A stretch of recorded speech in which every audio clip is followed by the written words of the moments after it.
Halo teman-teman, kembali lagi di Suprayonosi. Hari ini kita akan bahas soal TKA Bahasa Indonesia Wajib ya. Nah ini yang muncul tahun kemarin ya. Jadi ini soal TKA Bahasa Indonesia yang wajibnya pada tahun 2025. Baik, tanpa berlama-lama kita langsung pembahasan saja ya. Untuk yang pertama, apa makna kata hajatan? Hajatan. Oke, poinnya di sini hajatan ya. Hajatan kalau secara kaidah itu atau secara kamus ya di bahasa Indonesia itu adalah sebuah acara. Acara tertentu itu bisa pernikahan atau khitanan. Kemudian coba kita sesuaikan dengan konsep yang ada di teksnya ya. Judulnya itu buuhan antara gotong royong dan utang piutang. Tradisi buuhan merupakan bagian dari budaya masyarakat Jawa ya. Tradisi ini dilakukan ketika ada acara penting seperti pernikahan. Nah ini ya, ada acara di khitanan. Nah, hajatan ini lingkupnya ke sini ya, pernikahan dan khitanan. Coba kita langsung ke opsinya. Kegiatan kerja bakti ini kurang tepat, pertemuan rutin juga tidak tepat, diskusi keluarga itu juga tidak tepat, permohonan bantuan itu juga tidak tepat. Terakhir, oh ini acara atau pesta yang diadakan untuk memberikan hal penting. Nah, hal pentingnya itu apa? Yaitu pernikahan, khitanan, ataupun syukuran yang lainnya. Jadi jawaban untuk makna hajatan itu merujuk ke acara atau pesta. Jadi jawabannya D. Bukan D, maaf. Mohon maaf. Jawabannya E. Kemudian untuk nomor 2, manakah gagasan yang mendukung ide pokok? Oke, sebelum-sebelumnya sudah kita bahas ya mengenai ide pokok itu seperti apa. Ide pokok. Jadi ide pokok itu dia ada di awal atau akhir sebuah paragraf ya. Nah, kita lihat manakah gagasan mendukung ide pokok bahwa buuhan adalah bentuk utang. Kita cek di paragraf. Nah, ini sebetulnya ada 3 paragraf ya. Ini paragraf pertama, ini paragraf kedua, dan ini paragraf ketiga. Nah, coba di paragraf yang ketiga ya. Dalam praktiknya, buuhan memang meringankan beban tuan rumah, tetapi dapat menimbulkan tekanan psikologis. Karena nanti buuhan itu meskipun gotong royong, kalau dalam konteks di sini ya, yang saya baca sebelum-sebelumnya, yaitu berkaitan dengan utang piutang. Meskipun awalnya menolong untuk meringankan beban orang yang menyelenggarakan acara, pernikahan maupun khitan, itu suatu saat nanti ketika orang yang memberi pada saat ini itu nanti dia akan minta lagi begitu. Jadi seolah-olah itu seperti nah ini ya, mendorong sebagian orang untuk nah ini acara. Nah, kemudian menganggap sistem utang piutang berbasis sosial. Ini. Tapi juga justru menganggapnya sebagai sistem utang piutang berbasis sosial. Nah, jadi sebetulnya buuhan itu adalah sebuah utang. Coba kita cari di opsinya praktek buuhan disertai dengan perjanjian utang. Nah, di sini konsep buuhan itu tidak ada perjanjian secara tertulis ya. Jadi biasanya secara lisan saja. Jadi ini kurang tepat karena ini secara tertulis. Jadi buuhan itu tidak secara tertulis. Biasanya hanya lisan saja. Kemudian buuhan disertai kesepakatan untuk saling memberi dari yang diterima. Nah, ini juga tidak ada kesepakatan sebetulnya di awal itu. Hanya sekedar membantu, tapi suatu saat nanti akan dimintai bantuan lagi juga begitu. Bentuk buuhan dapat berupa sedekah atau hibah yang harus dibayar kembali. Nah, ini juga bukan bentuk sedekah ya. Jadi memang tujuannya meringankan, cuman bukan sedekah begitu atau hibah. Kemudian buuhan dilakukan oleh tetangga dan kerabat sebagai bentuk pertukaran solidaritas. Nah, ini juga bukan, karena ini nanti disesuaikan dengan pertanyaannya, mendukung ide pokok buuhan adalah bentuk utang. Penerima buuhan merasa harus mengembalikan. Nah, ini ya, jadi yang dimaksud utang itu mau tidak mau ya harus dikembalikan begitu, meskipun konsep awalnya itu adalah bantuan, tapi suatu saat nanti akan dimintai ya, meskipun awal di omongan awal itu adalah sebuah bantuan, tapi memang konsep ini tujuannya untuk tadi ya di awal itu untuk meringankan, tapi setelah acara selesai ya mau tidak mau harus mempersiapkan di suatu saat nanti. Jadi jawaban yang paling tepat itu ada di penerima bukan merasa harus mengembalikan bantuan yang diterima di kemudian hari. Nah, ini juga ada di sini ya, nanti secara khususnya ada di paragraf yang ketiga. Kemudian hubungan makna paragraf kedua dan ketiga. Nah, ini saya sampaikan ini paragraf pertama, kedua, dan ketiga karena memang di teks aslinya ini tradisi sampai sesama itu paragraf pertama, kemudian namun untuk membalas itu paragraf yang kedua, kemudian dalam praktiknya itu paragraf yang ketiga. Nah, di sini yang di PowerPoint ini seperti hanya ada paragraf pertama dan kedua saja ya. Tapi aslinya di teks aslinya itu ya ini ya, paragraf pertama, kemudian ini yang kedua, dan ini yang ketiga. Jadi yang kita bahas ini namun ini paragraf yang kedua, kemudian yang ketiga. Namun praktiknya, buuan tidak lepas dari unsur pertukaran atau dipandang sebagai hutang. Ya. Masyarakat meyakini bahwa segala bentuk bantuan diberikan akan kembali dalam bentuk setara. Jadi, kalau diberikan bantuan 5.000 ya, suatu saat nanti akan mengembalikan 5.000 lagi begitu. Ketika mengadakan hajatan yang serupa. Hal ini menyebabkan buuan tidak lagi dipandang murni sebagai hibah atau sedekah ya. Seperti yang disampaikan di soal nomor 2 ini. Tapi sebagai bentuk utang tidak tertulis. Tadi sudah saya sampaikan. Nah, ini sebab-sebabnya ya. Jadi, ini bisa dikatakan sebagai sebab. Kemudian dalam praktiknya, buuan meringankan beban tuan rumah tetapi dapat menimbulkan tekanan psikologis bagi penerima bantuan. Nah, ini akibatnya ya. Jadi, dari kegiatan atau praktik buuan ini, yang awalnya memang tujuannya untuk membantu, tapi setelah kegiatan ataupun acara tersebut selesai, nah ini ya akibatnya memang awalnya ini kemudian tetapi menimbulkan tekanan psikologis bagi penerima bantuan. Gitu ya. Kemudian ini juga disampaikan ada yang melihatnya sebagai bentuk tolong menolong, tapi ada juga sebagai mengambil sistem utang piutang berbasis sosial. Nah, ini ada hubungannya berarti antara sebab dan akibat. Coba kita lihat. Hubungan makna paragraf kedua dan ketiga adalah perbedaan jenis buuan itu tidak disampaikan. Kurang tepat penjelasan sebab dan akibat perbedaan pandangan mengenai buuan. Nah, ini ya. Di sini ada. Tapi kita lihat di opsi C penjelasan dampak buruk ini juga tidak disampaikan, tidak ini ya. Tidak ada. Kemudian perbedaan tata cara buuan itu juga tidak ada. Penjelasan hubungan hukum agama dan itu juga tidak sesuai. Jadi jawaban yang paling tepat ada di B. Kemudian untuk nomor 1, 2, 3, 4, oleh karena itu pemahaman masyarakat terhadap tradisi buuan perlu diluruskan agar nilai luhur tolong-menolong tetap terjaga tanpa menimbulkan beban yang tidak perlu. Nah, ini ada di paragraf ketiga di kalimat yang terakhir ya, ini. Oleh karena itu.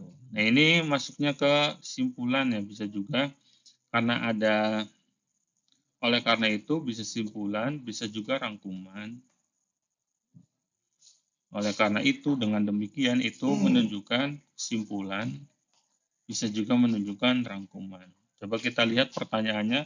Kalimat tersebut dapat menjadi kesimpulan yang sesuai dengan teks argumentasi tersebut karena karena merangkum sebab akibat dari adanya tradisi buuan di wilayah Surabaya. Tadi ya betul nih,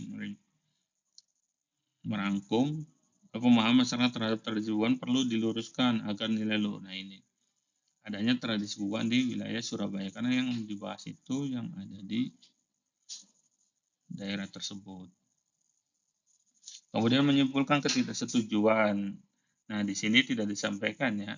meskipun ada yang tidak setuju, tapi tetap saja ada hal yang paling banyak juga antara setuju dan tidak setuju. Tapi secara umum mereka meskipun secara batin mungkin tidak setuju ya, tapi dari teks ini mereka cenderung setuju. Kemudian menyangkal pandangan negatif juga tidak ada, menyimpulkan berbagai pandangan masyarakat konsep Puan itu kurang tepat, menggarisbawahi solusi melestarikan tradisi Puan di seluruh wilayah Jawa. Nah, wilayah Jawa, karena ini hanya ada di Surabaya ya pembahasannya. Jadi jawaban yang paling tepat itu ada di A, merangkum sebab akibat tadi ya, sesuai merujuk di nomor 3. Jadi nomor 3 dan 4 ini saling berkait. Ya.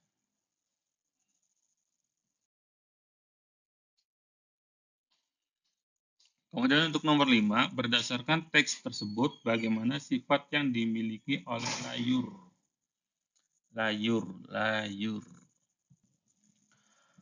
Bapak pulanglah, liri layur berharap. Nah, ini sudah ada nih, kelihatan. Bagaimana sifat? Berarti kan di sini nih. Dia agak cemas ya. Di hari ke-6, 3 hari adalah waktu terlama nelayan berada di laut. Dengan susah payah, layu berpindah duduk ke dalam sebuah perahu tua penyangga kedua kaki layur yang tak utuh ia letakkan di sampingnya. Nah, ini sedang cemas dan mengharapkan bapaknya itu pulang ya. Dari ini di kalimat pertama di paragraf pertama.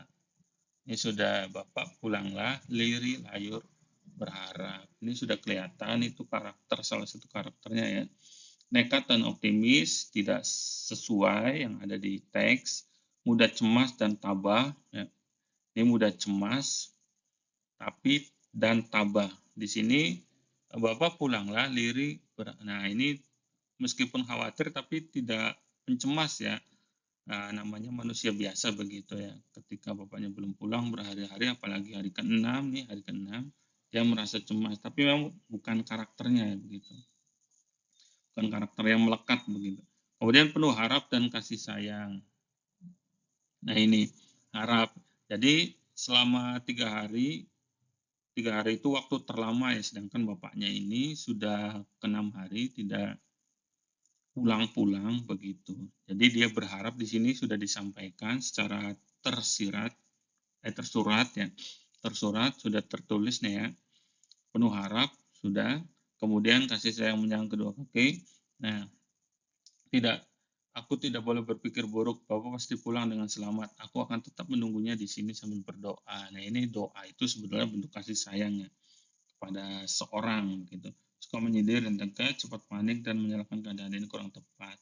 Jadi jawaban yang paling tepat itu ada di sini, penuh harap dan kasih sayang.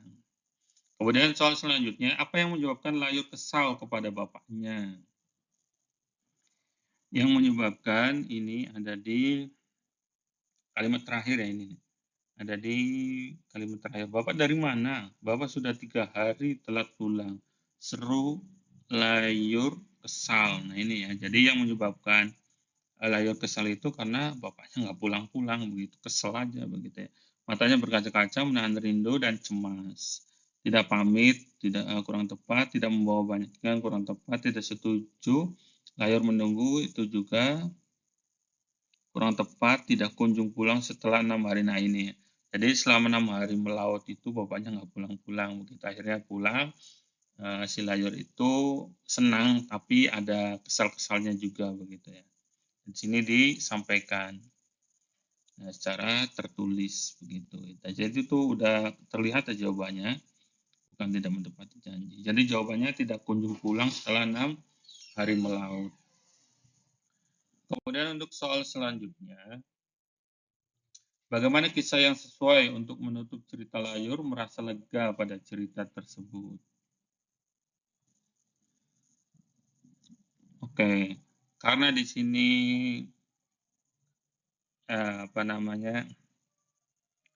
merasa kesal ya, bisa jadi untuk yang logis ya. Bagaimana kisah yang sesuai untuk menutup cerita yang logis, biasanya cerita yang logis untuk menutup ceritanya. Coba kita sesuaikan dengan kondisi di kalimat sebelumnya. Bapak meminta maaf pada layur dan menceritakan banyak pulang-pulang.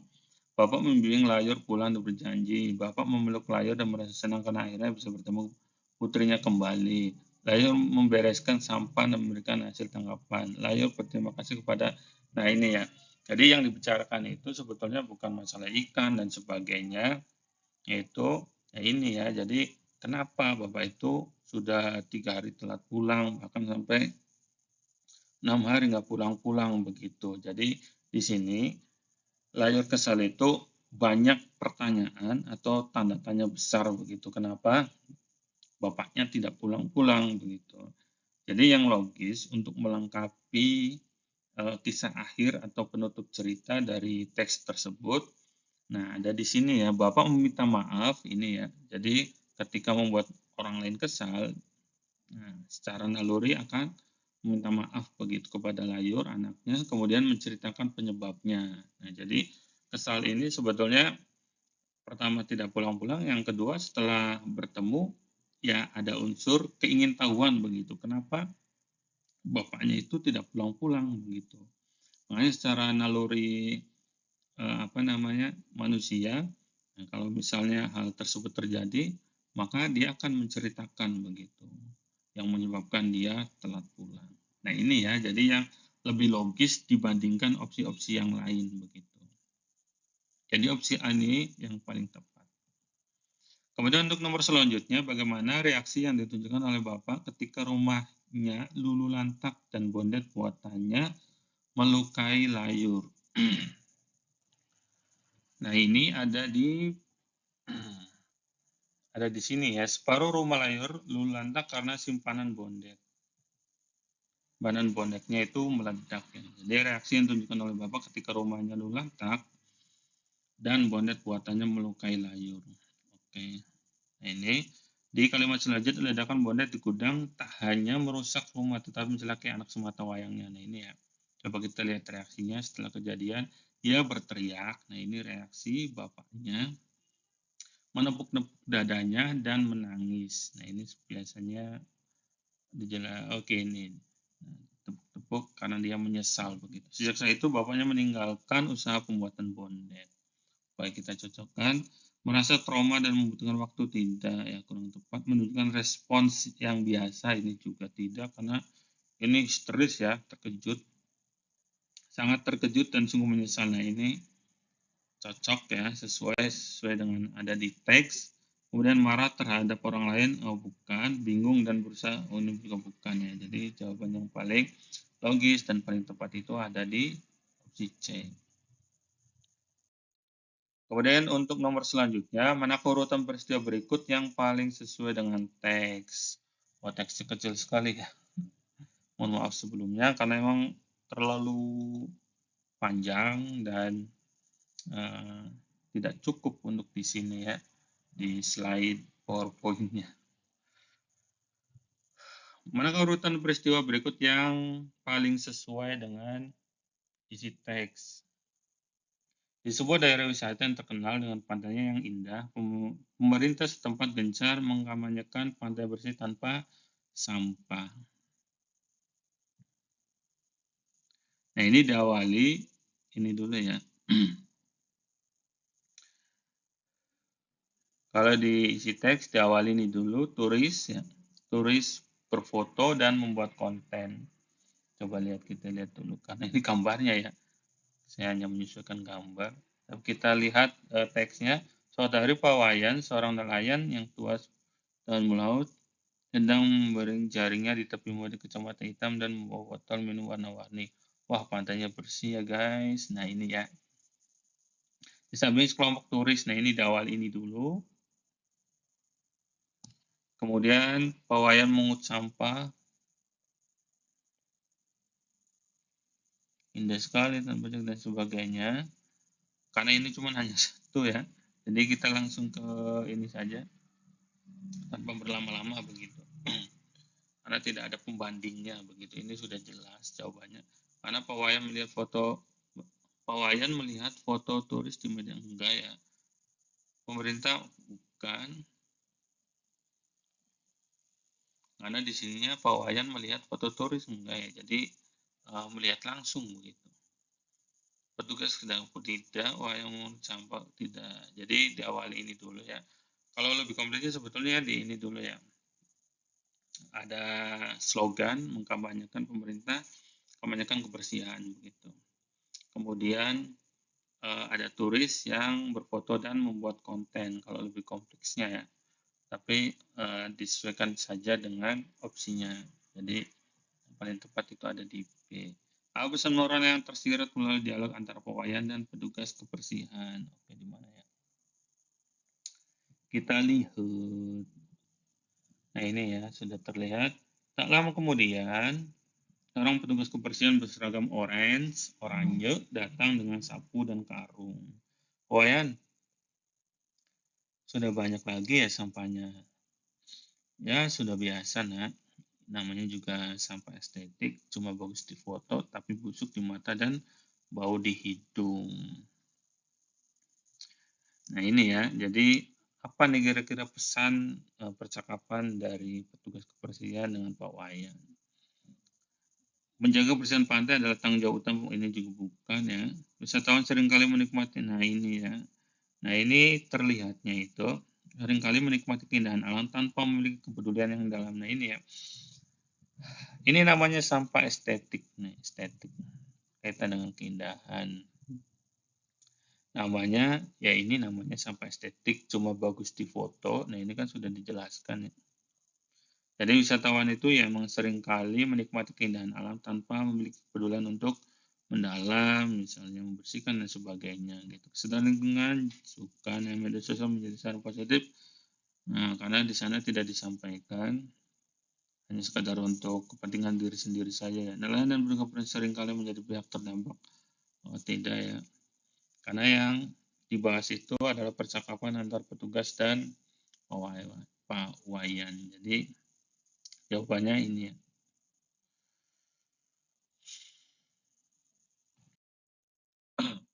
Kemudian soal selanjutnya, manakah relevansi paling kuat antara sindiran dalam teks dengan realitas kehidupan sehari-hari, terutama terkait kesadaran lingkungan dan pencitraan?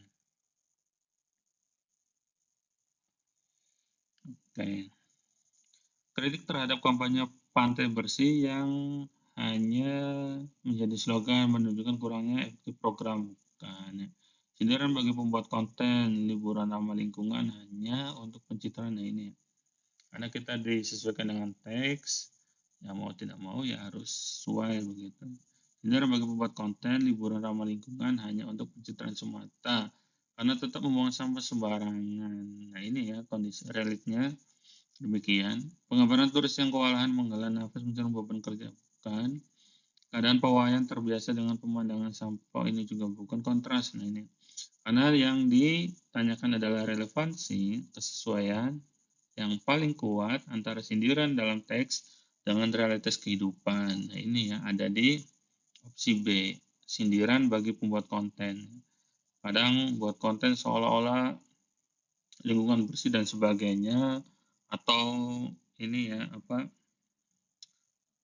mendukung slogan, misalnya lingkungan bersih, liburan ramah lingkungan dan sebagainya, tapi dalam faktanya ketika kamera atau foto itu sudah tidak diaktifkan lagi, ya kembali lagi membuang sampah bukan pada tempatnya. Artinya membuang sampahnya itu sembarangan. Nah, itu realitas kehidupannya yang ada terutama di Indonesia.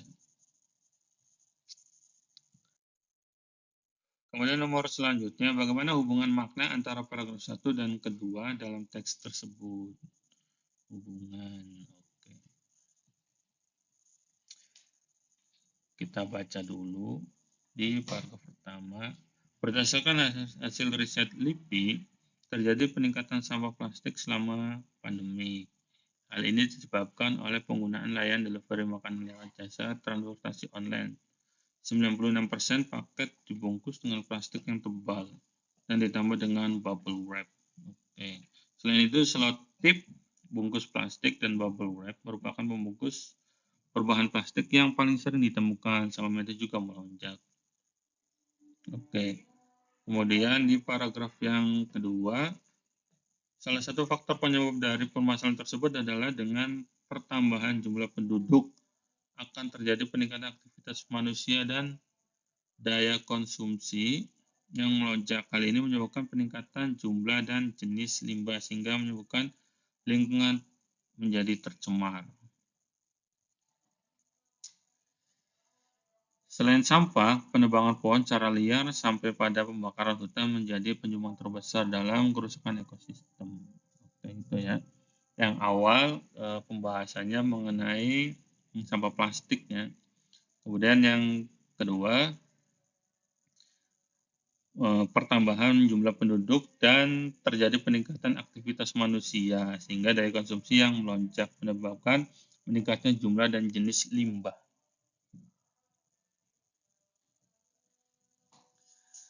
Nah, paragraf yang kedua kita lihat di opsinya paragraf 2 menjelaskan akibat dari fenomena sampah yang diuraikan di paragraf 1. Kurang tepat ya, karena di paragraf kedua itu tidak menjelaskan akibat dari fenomena sampah yang diuraikan. Kemudian opsi B, paragraf 2 menyajikan solusi itu juga tidak ya. Peran besar menjaga ekosistem ya tidak disampaikan. Untuk permasalahan ya tidak dijabarkan di sana. Paragraf 2 memberikan contoh spesifik dari paragraf 2 memberikan contoh spesifik dari jenis sampah yang disebutkan. Di sini tidak ada ya. Tidak disebutkan. Kemudian paragraf 2 mengkritisi data yang rancu tentang sampah yang disajikan. Nah, ini juga tidak. Paragraf 2 menguraikan penyebab dari permasalahan yang dijabarkan di paragraf 1. Oke. Ya, jadi di paragraf pertama itu sebetulnya membahas permasalahan-permasalahan terutama ini ya, sampah-sampah plastik yang menjadi limbah sebetulnya. Nah, jadi paragraf kedua itu sebetulnya menguraikan penyebab dari permasalahan yang dijabarkan di paragraf pertama. Jadi yang paling sesuai itu ada di opsi E. Aktivitas manusia memberikan dampak besar terhadap pencemaran lingkungan di Indonesia. Data apa saja yang mendukung opini penulis tersebut? Klik pilih benar atau salah untuk setiap pernyataan sesuai isi teks. Peningkatan aktivitas manusia menyebabkan lingkungan tercemar didukung oleh data lonjakan timbunan sampah medis sebesar 30 sampai ini ya. Nah, ini betul lonjakan, kemudian timbunan sampah medis 30 hingga 50%. Ini ya. Pertambahan jumlah penduduk. Jadi yang ini betul.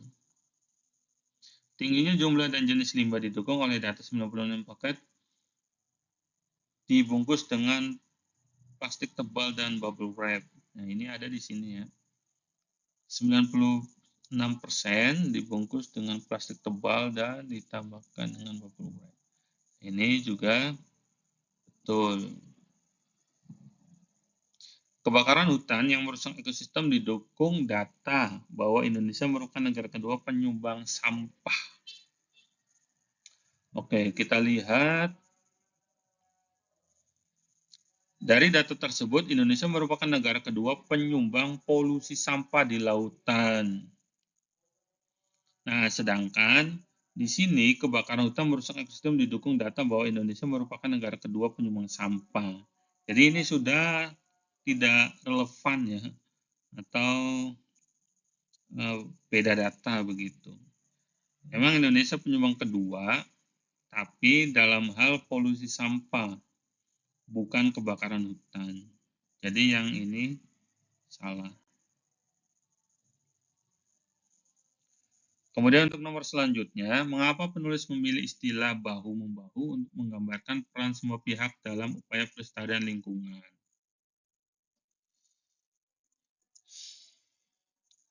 Nah, bahu-membahu itu sebetulnya bentuk penguatan ya.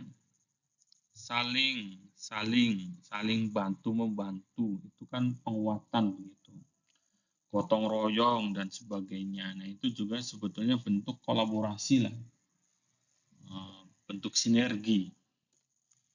Nah, menggambarkan peran semua pihak dalam upaya pelestarian lingkungan, memperkuat makna pentingnya kolaborasi sebagai pihak untuk mencapai tujuan, memberikan sedikit kesan bukan. mengindikasikan bahwa menyiarkan adanya paksaan, bukan, menunjukkan bahwa konteks ini telah ambil. Nah ini, jadi bahu-membahu itu sebetulnya kolaborasi ya. Jadi, nah ini, jadi jawaban yang paling tepat itu memperkuat makna pentingnya kolaborasi. Jadi kolaborasi itu penting ya dalam hal apapun sebagai bentuk penguatan. Kemudian nomor selanjutnya, fenomena yang menggambarkan inflasi. Berdasarkan teks tersebut adalah kata inflasi itu sebetulnya adalah ini ya, menurunnya nilai. Menurunnya nilai. Inflasi. Kalau dilihat dari opsi, karena ini fenomena menggambarkan ya, jadi kita cari saja di opsinya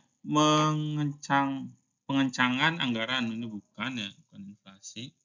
Kemudian kenaikan harga barang dan jasa secara terus-menerus dalam kurun waktu. Nah ini juga bisa ya.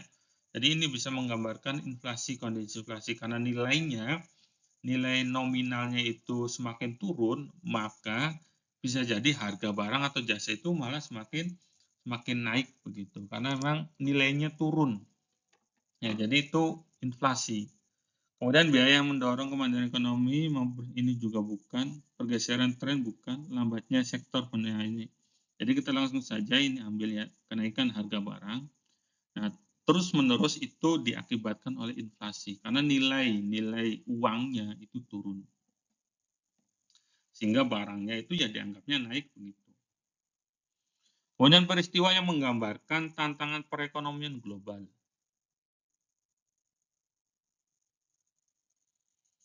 Peristiwa yang menggambarkan tantangan perekonomian global. Oke, kita cek di teksnya. Perekonomian global terus menghadapi tantangan signifikan di tengah ketidakpastian geopolitik dan tekanan inflasi yang persisten. Analisis terbaru yang dirilis oleh Dana Moneter Internasional menunjukkan adanya divergensi dalam laju pemulihan ekonomi antar wilayah, di mana beberapa negara seperti Amerika dan India menunjukkan ketahanan yang lebih baik, sementara negara-negara di Eropa dan Tiongkok masih berjuang mengatasi dampak guncangan eksternal. Oke, peristiwa yang menggambarkan tantangan perekonomian global. Ini ya. Bank sentral seluruh dunia mengesampingkan kebijakan moneter demi pertumbuhan ekonomi ini bukan peristiwa yang menggambarkan. Nah, ini di paragraf selanjutnya, kenaikan harga energi dan pangan tetap menjadi pendorong utama inflasi di banyak negara dipicu oleh gangguan rantai pasok global dan konflik Ukraina. Paksa bank sentral mempertahankan kebijakan moneter yang kuat. Nah, ini peristiwanya ya. Jadi kenaikan harga energi yang menyebabkan atau menjadi pendorong untuk inflasi, menyebabkan inflasi begitu. Apa ditambah lagi karena konflik di Ukraina. Geopolitik berperan penting, bukan ya. Pertumbuhan ekonomi melambat, bukan juga. Harga energi, pangan, komoditas lainnya tidak menentu terus menekan daya beli masyarakat. Nah ini ada di sini. Kenaikan harga energi, pangan tetap menjadi pendorong. Geopolitik memperoleh jalur perdagangan ini juga bukan ya. Jadi kita langsung saja agar cepat. Kemudian manakah pernyataan yang dapat menjadi kelanjutan teks tersebut? Manakah pernyataan yang dapat menjadi kelanjutan teks tersebut?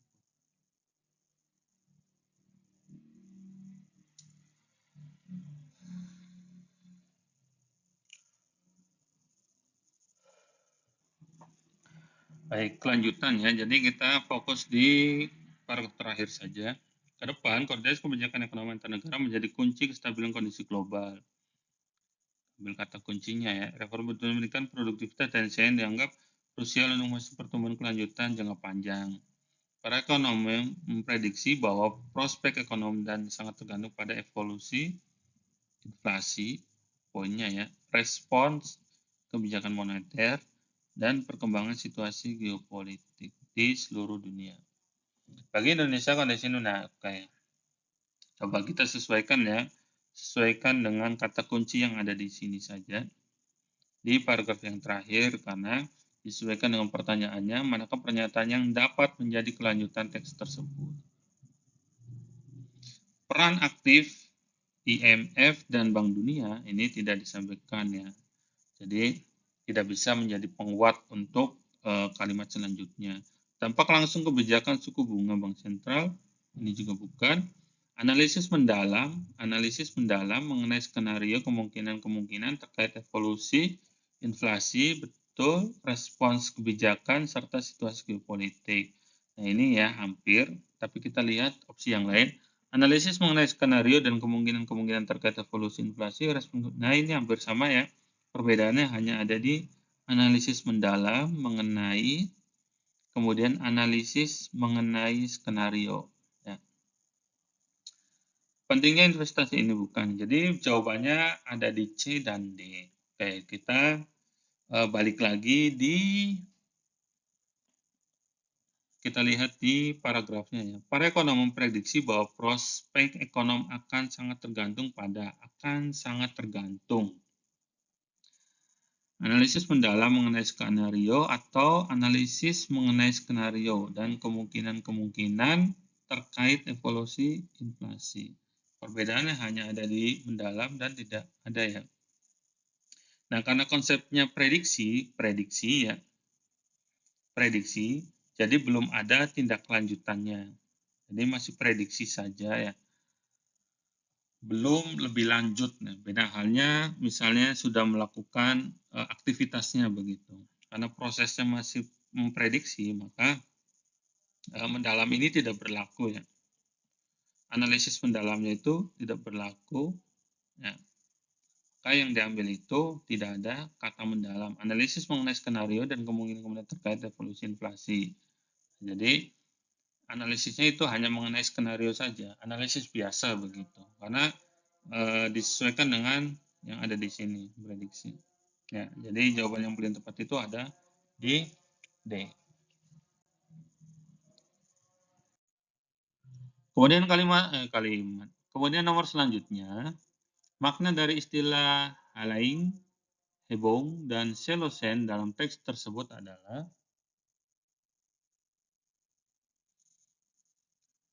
mana nih? Oke, kita cek dulu ya. Menyelonong menjaga peranan halaing dan roh pelindung umat manusia selosen. Makna dari istilah.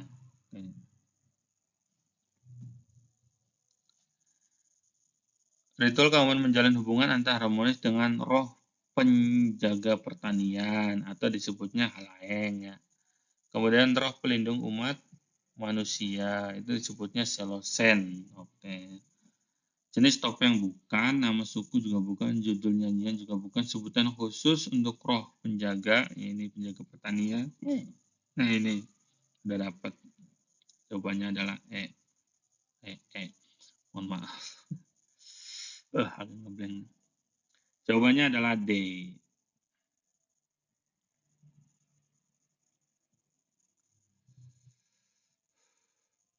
Kemudian nomor selanjutnya, tari hudok tidak hanya warisan budaya, tapi juga bentuk pengajaran nilai-nilai spiritual dan ekologis yang berasal dari kearifan lokal.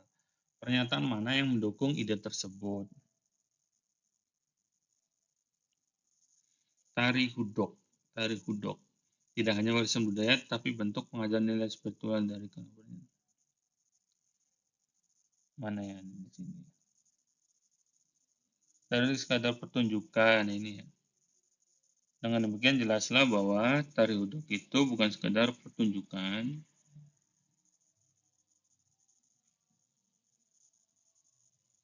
Coba kalau di sini ini. Pertama, tari hudok cerminan kearifan lokal mengajarkan nilai-nilai fundamental. Nah, ini dia ada di sini. Tarian ini merupakan bagian integral dari ritual keagamaan yang menjalin hubungan harmonis.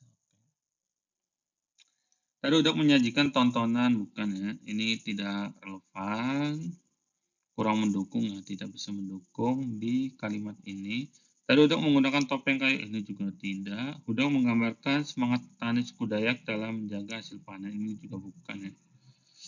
Tari Hudok termasuk warisan budaya Indonesia mengajarkan nilai berkelanjutan. Ini juga kurang tepat, menjadi pengingat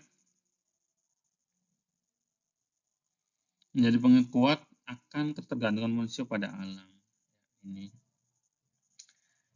di sini sudah disampaikan karena fundamentarian ini merupakan keagamaan menjalin hubungan harmonis dengan penjagaan dan sebagainya, kemudian mengabaikan hubungan manusia dengan alam. Di sini ya, di era modern seringkali mengabaikan hubungan manusia dengan alam. Jadi tari ini sebetulnya simbol.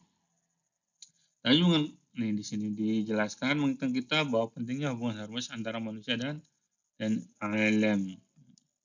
Menjadi sebuah keharusan yang harus tidak hanya untuk menjaga keragaman budaya Indonesia, tapi juga mengingatkan. Ini ya, jadi yang paling mendukung itu ada di opsi E. Tari Hudok menjadi pengingat kuat akan ketergantungan manusia pada alam. Kemudian nomor selanjutnya, bagaimana keterkaitan antara paragraf ketiga dengan paragraf keempat pada teks tersebut? Ini paragraf pertama, kedua, ketiga, keempat. Jadi ini saja ya, ini dan ini. Paragraf ketiga dan keempat. Paragraf ketiga dan keempat itu sebetulnya saling melengkapi argumen tentang pentingnya pelestarian tari Hudok. Paragraf ketiga dan keempat sama-sama menjelaskan. Paragraf ketiga menguraikan makna filosofis. Paragraf ketiga adalah opini penulis. Paragraf ketiga menjabarkan tentang budaya. Oke, kita lihat. Kedua,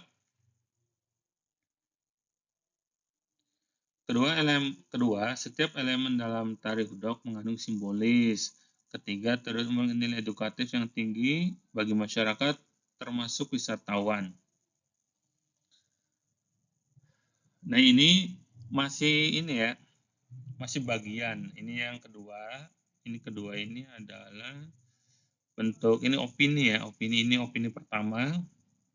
Opini kedua dan opini ketiga ini saling keterkaitan. 1, 2, dan 3 ini masih saling keterkaitan. Jadi paragraf ketiga dan keempat itu saling melengkapi argumen tentang pentingnya pelestarian tari Hudok. Mengapa paragraf terakhir pada teks tersebut sudah sesuai untuk menutup isi teks? Karena dengan demikian, tadi sudah saya sampaikan ya, dengan demikian, oleh karena itu semuanya adalah merangkum atau menyimpulkan. Jelaslah bahwa tari Hudok bukan sekadar pertunjukan, melainkan sebuah jembatan spiritual yang menghubungkan manusia dengan alam dan leluhur.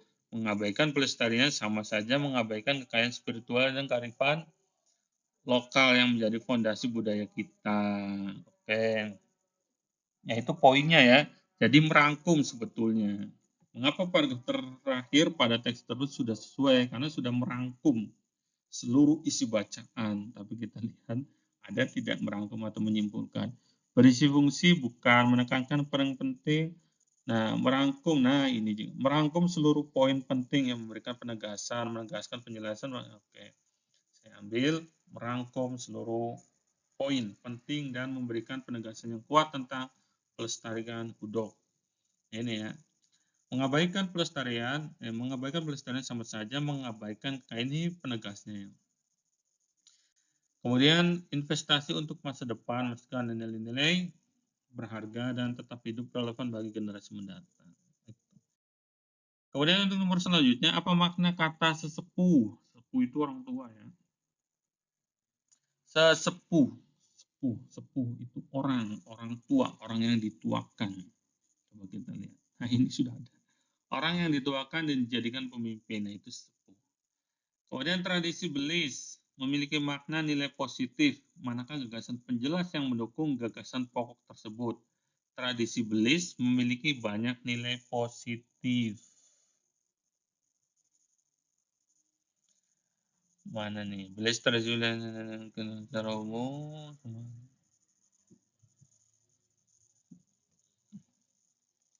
Nilai positif, mana nilai positif? Nah ini. Belis memiliki makna yang mendalam dan dianggap sebagai bentuk pengakuan atas peran penting seorang perempuan di dalam keluarga. Belis merupakan representasi kesuksesan dan komitmen. Nah, ini juga bentuk positif ya. Kemudian ini juga nih ada di paragraf terakhir, meskipun Blaise mengandung nilai-nilai positif, tantangannya saat ini adalah menjaga agar tradisi tersebut tidak menjadi beban finansial yang berat. Manakah gagasan penjelasan mendukung gagasan pokok? Ini gagasan pokoknya. Nah ini, tradisi tersebut tidak menjadi beban finansial. Tuntutan Blaise yang tinggi seringkali menjadi sumber tekanan. Oke. Jumlah Blaise ditentukan secara sepihak, bukan ya. Blaise merupakan simbol keseriusan dan ketulusan dari semua dan dari pihak perempuan, bukan. Belasan dari keluarga perempuan biasanya permintaan dari, bukan juga. Blaise menjadi wahana penghormatan, nah ini penyatuan kedua belah pihaknya. Blaise diwujudkan dalam bentuk kayak gitu. Kemudian ini Blaise dari pihak laki-laki, pihak perempuan memberikan balasan simbolis kepada ini ya. Bentuk barang berharga lainnya, tradisi ini mengajarkan keseimbangan. Oke, ini ya. Keseimbangan saling menghargai kedua belah pihak. Blaise harus berupa enggak ya. Jadi yang tepat ini nih, sebagai wahana.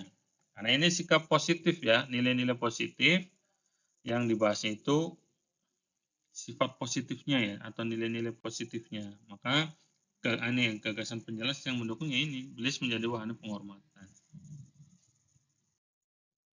Kemudian bagaimana hubungan makna antar paragraf kedua dan ketiga? Hubungan paragraf kedua dan ketiga. Blaise dari sini memiliki, kemudian sebagaimana ya? Meskipun ya mungkin ya.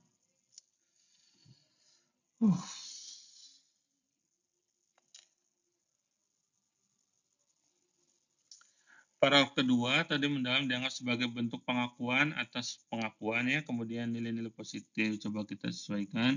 Paragraf kedua mempertentangkan mengenai enggak ya. Justru di sini itu sebagai bukan ditentang ya, malah didukung. Ada ini bentuk pengakuan gitu. Paragraf kedua memberikan penjelasan alasan tradisi Blaise digambarkan perlu diperkenalkan paragraf ketiga. Tidak juga ya, karena di paragraf yang kedua itu menjelaskan ini ya, bentuk pengakuan, kemudian representasi keseriusan dan komitmen. Paragraf ketiga memberikan perbandingan penerapan tradisi Blaise di beberapa daerah. Paragraf ketiga menjelaskan tata laksana ini juga tidak. Paragraf ketiga memaparkan dampak negatif tradisi Blaise. Paragraf ketiga, oke coba lihat ada tidak. Meskipun maknanya baik seperti yang dijelaskan di paragraf kedua. Meskipun Blaise mengandung nilai positif, tantangannya adalah, oh iya ini.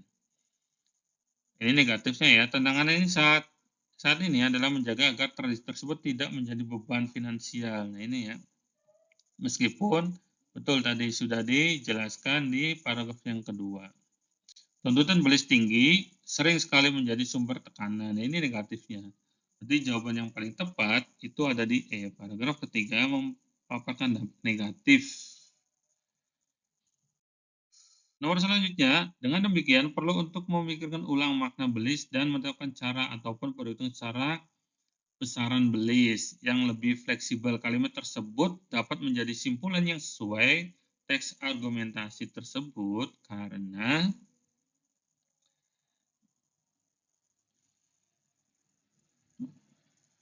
dengan demikian, oleh karena itu, tadi sudah disampaikan bahwasanya itu adalah kesimpulan atau merangkum. Coba kita lihat teksnya dulu ya. Dengan demikian perlu di mana nih? Memicu, oke. Oke, ini tambahan ya. Dengan demikian, perlu untuk memberikan ulang makna Blaise dan menetapkan cara ataupun perhitungan besaran Blaise yang lebih fleksibel. Kalimat tersebut dapat menjadi kesimpulan yang sesuai. Nah, ini tambahan ya. Tadi saya kira ada di teks, ternyata emang ini tambahan. Kalau misalnya ini dimasukkan, ini sudah sesuai itu karena apa begitu ya. Tadi ya, jadi dengan demikian oleh karena itu tadi menyimpulkan atau merangkum. Coba kita lihat opsinya menekankan pentingnya bukan mengusulkan, tidak ada, menegaskan. Ini ya, merangkum masalah utama. Kemudian, nah ini ada 2 nih. Baik, kita fokus ke D dan E. Merangkum masalah utama yang ditimbulkan oleh belis yang kaku, yaitu konflik dan tekanan. Menyimpulkan solusi konkret untuk masalah yang dibahas, yaitu beban. Nah ini, karena harus disesuaikan dengan kalimat ini, maka ya opsi yang paling tepat itu ada di opsi E. Ya. Menyimpulkan solusi, oleh karena itu perlu untuk memikirkan ini solusi ya, belis dan menetapkan cara ataupun perhitungan besaran belis yang lebih fleksibel. Nah, nih fleksibel ini adalah solusinya. Jadi tidak terlalu kaku ya. Jadi harus fleksibel begitu.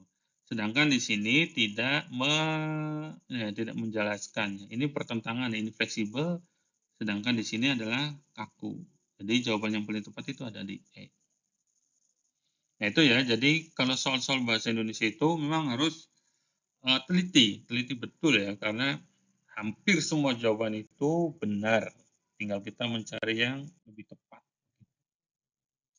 Apa makna kata diunduh? Unduh. Kalau bahasa Inggrisnya di-download ya. Di-download itu berarti diambil, mengambil. Upload itu dikirim. Atau bahasa Indonesianya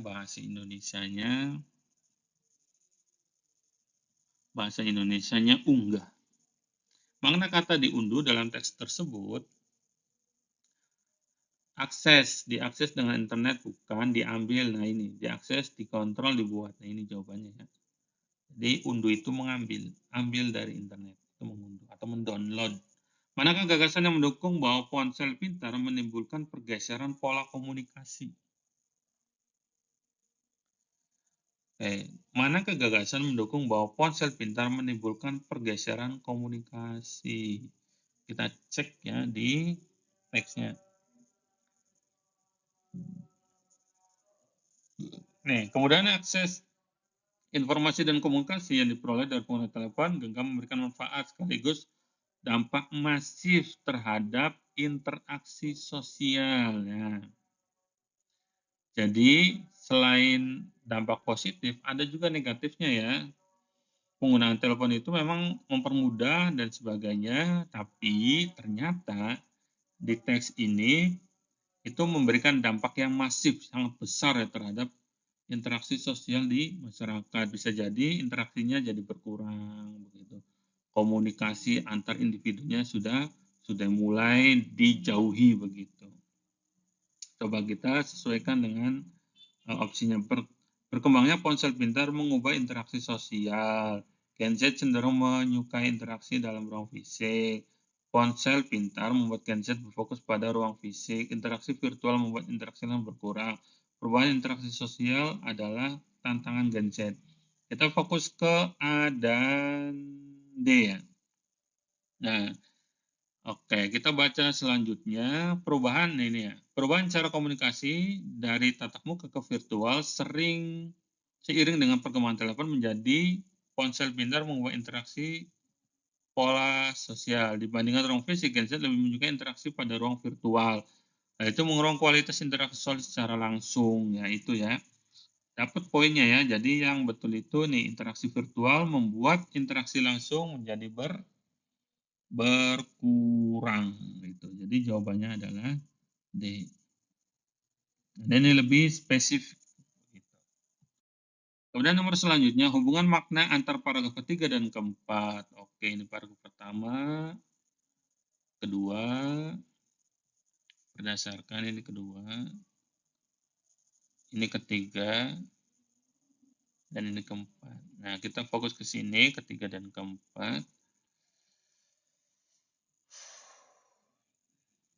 Perubahan cara komunikasi dari tatap muka virtual seiring dengan tadi sudah dibaca sekilas ya. Lebih menyukai interaksi pada ruang virtual. Nah, ini mengurangi kualitas sosial secara langsung tadi jawaban di soal sebelumnya ya. Kemudian di paragraf yang keempat, berdasarkan hasil observasi dilakukan tahun 2020, sebagian besar informan menyatakan bahwa terdapat faktor eksternal dan internal yang menjadi pemicu terjadinya pergeseran pada pola interaksi dalam masyarakat. Pertama, faktor eksternal adalah alat-alat canggih seperti ponsel pintar yang mampu menghubungkan komunikasi tanpa melalui tatap muka. Kedua, faktor internal berupa ketergantungan ponsel terhadap perilaku kubing. Oke, kita sesuaikan. Paragraf ketiga merupakan akibat, oh bukan ya. Akibat ini ada di sini ya. Berdasarkan hasil observasi, sebagian besar informan menyatakan bahwa terdapat faktor penyebab. Bukan ya. Paragraf ketiga merupakan sebab dari faktor-faktor pada paragraf keempat. Bukan juga. Kemudian, tapi kita lihat saja dulu ya. Paragraf keempat memperkuat bukan ya. Paragraf keempat merupakan rincian persoalan pada paragraf ketiga, jika bukan. Paragraf keempat memperjelas, oke, bukan. Jadi ada di sini nih kemungkinannya. Ya. Karena yang dibahas itu, ini ada faktor-faktor, ada di opsi A dan B. Paragraf ketiga merupakan akibat perubahan cara komunikasi. Perkembangan telepon menjadi ponsel pintar mengolah interaksi. Oke ya. Kemudian paragraf keempat, berdasarkan hasil observasi, ini faktor-faktornya. Terdapat faktor eksternal yang memicu terjadinya pergeseran. Merupakan akibat. Paragraf ketiga itu akibat, bukan ya. Jadi paragraf ketiga itu sebabnya ya, sebab. Nah, kemudian disebabkan dari faktor-faktor pada paragraf keempat. Ya, jadi paragraf ketiga itu merupakan sebab dari faktor-faktor pada paragraf keempat. Faktornya tadi ya, faktor pertama eksternal, yang kedua internal. Jadi sebetulnya ponsel pintar itu menjadi penyebab terjadinya kualitas interaksi sosial yang menurun. Nah, jadi kita fokus di A dan B, bukan akibat paragraf ketiga itu, tapi sebabnya ya.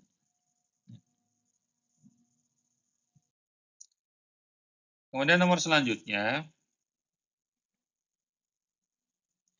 apakah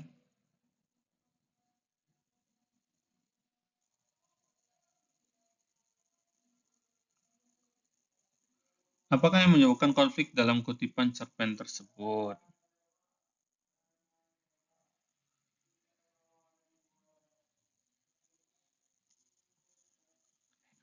Apa yang menyebabkan konflik dalam kutipan cerpen tersebut? Oke. Kami kembali berjalan pulang, kondisiku sudah sepenuhnya normal. Tetua melangkah di depanku. Tak kusangka dalam keadaan kritis ternyata kami telah sangat jauh. Masuk ke belantara. Aku memperhatikan pohon-pohon besar yang kami lewati sinar matahari. Oke, aku merasa asing tempat pohon-pohon berlumut. Ternyata belantara menakjubkan. Bayangkan, lumut itu, oke. Belanja telinga belum lagi yang kedua. Kau tahu anak muda, tempat ini merasa terancam dengan keberadaan.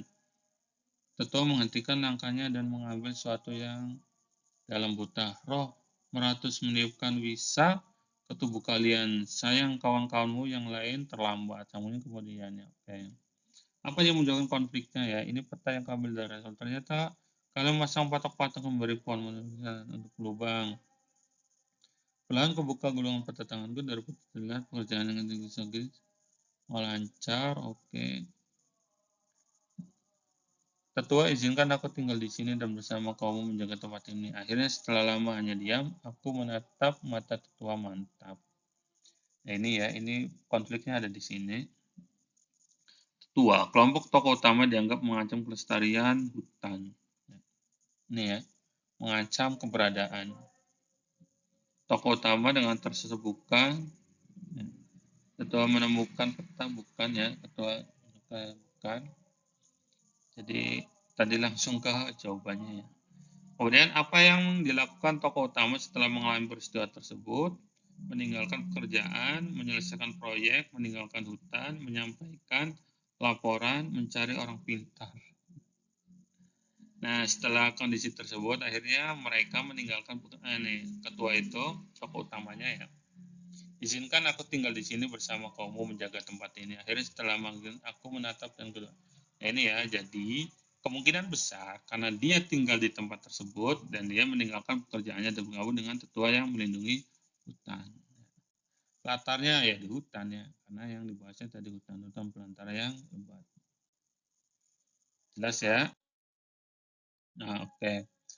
Kemudian ini soal selanjutnya. Tindakan tokoh utama sesuai karena ia menunjukkan kepedulian terhadap kelestarian hutan setelah mengalami perubahan pandangan. Betul ya? Jadi ini di sini nih.